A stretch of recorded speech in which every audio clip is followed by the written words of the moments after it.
Hello, and welcome to Learning Canadian English, the podcast for newcomers who want to understand Canada and its language a little better. I'm your host, Mike. And I'm Jen. It's great to be with you today. This is our 25th episode. Can you believe it, Mike? 25 episodes already. That's wonderful. Today, we have a topic that is perfect for the season. We are talking about gardening in Canada. That's right. When I first moved to Canada, I was so excited to start a garden. I thought it would be easy. I was wrong. It was very different from back home. Me too. My first year, I planted everything far too early. A surprise frost in May destroyed all my hard work. It was a tough lesson. Exactly. So today, we are going to share the top 7 things we wish we had known about gardening in Canada before we started. These are our top gardening tips for newcomers. This will be very useful. Shall we start with number 1? Okay. Tip number 1 is the most important, I think. Know your hardiness zone. Can you explain what a hardiness zone is, Mike? That's a new term for many people. Of course. Canada is a huge country. The weather in Vancouver is very different from the weather in Toronto or Halifax. A hardiness zone tells you which plants can survive the winter in your specific location. The zones have numbers. For example, a lower number, like Zone 2, is very cold. A higher number, like Zone 8, is much warmer. That is so important. You can find your zone by searching online for Canada Plant Hardiness Zone Map.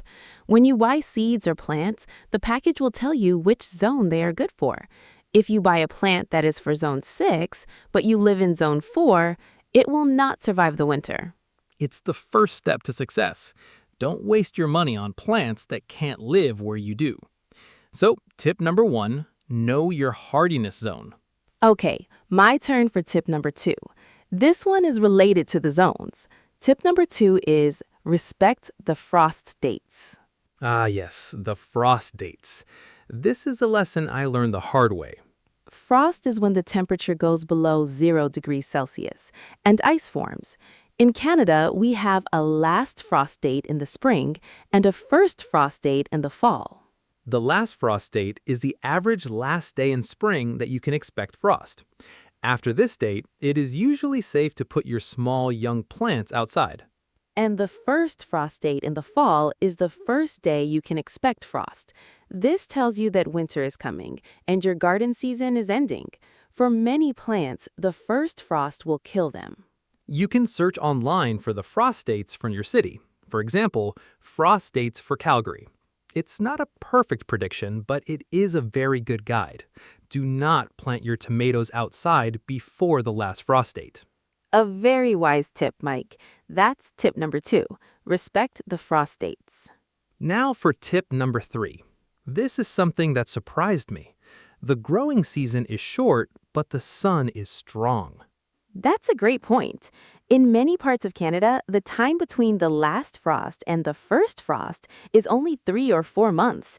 It feels very short. It does. But during the summer, the days are very long. We get many hours of sunlight. In June, the sun can be up from 5 in the morning until 10 at night in some places. And that Canadian summer sun is powerful. This means that plants grow incredibly fast. It's like a race.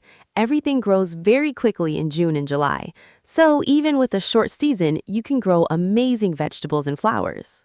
So don't worry that the season is short. The long days with strong sun will help your garden grow big and beautiful. That's tip number 3. The growing season is short, but the sun is strong. Okay, let's move on to tip number 4. Choose plants that are made for Canada. This sounds simple, but it's very smart. What do you mean by that, Jen? Well, some plants are native to Canada. This means they have always grown here naturally. They are perfectly happy in the Canadian climate. They're strong and often easier to care for. Things like echinacea, also called coneflower, or maple trees, of course. Exactly. Also, when you're buying vegetable seeds, look for words like early, short season, or cold hardy. These are special versions of plants, like tomatoes or peppers, that have been developed to grow well in a shorter, cooler season. That's a fantastic tip. Don't try to grow the exact same things you grew back home if you came from a very warm country. Find the Canadian-friendly version. Yes, you will have much more success. So, tip number 4, choose plants that are made for Canada. All right, we are on tip number 5, and this one is about what's under your feet. Tip 5 is understand your soil. Oh, this is a big one. The soil in my garden was full of clay. It was heavy and wet. And mine was very sandy. The water went through it so fast.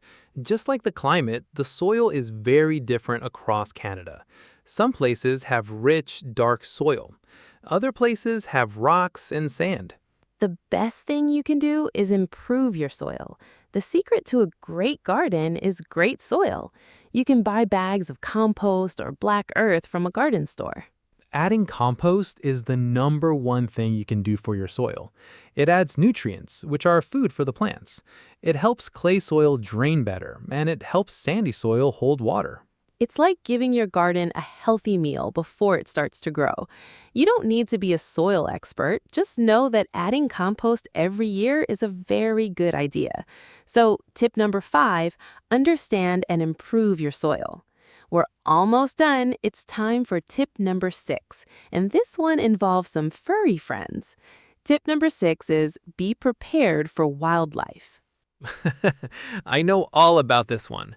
The deer ate all of my tulips, and the rabbits love my vegetables. Canada has a lot of wildlife, even in the cities. You'll see squirrels, rabbits, and maybe even deer or raccoons in your garden, and they will want to eat your plants. It's true. A little fence around your vegetable garden can help keep rabbits out.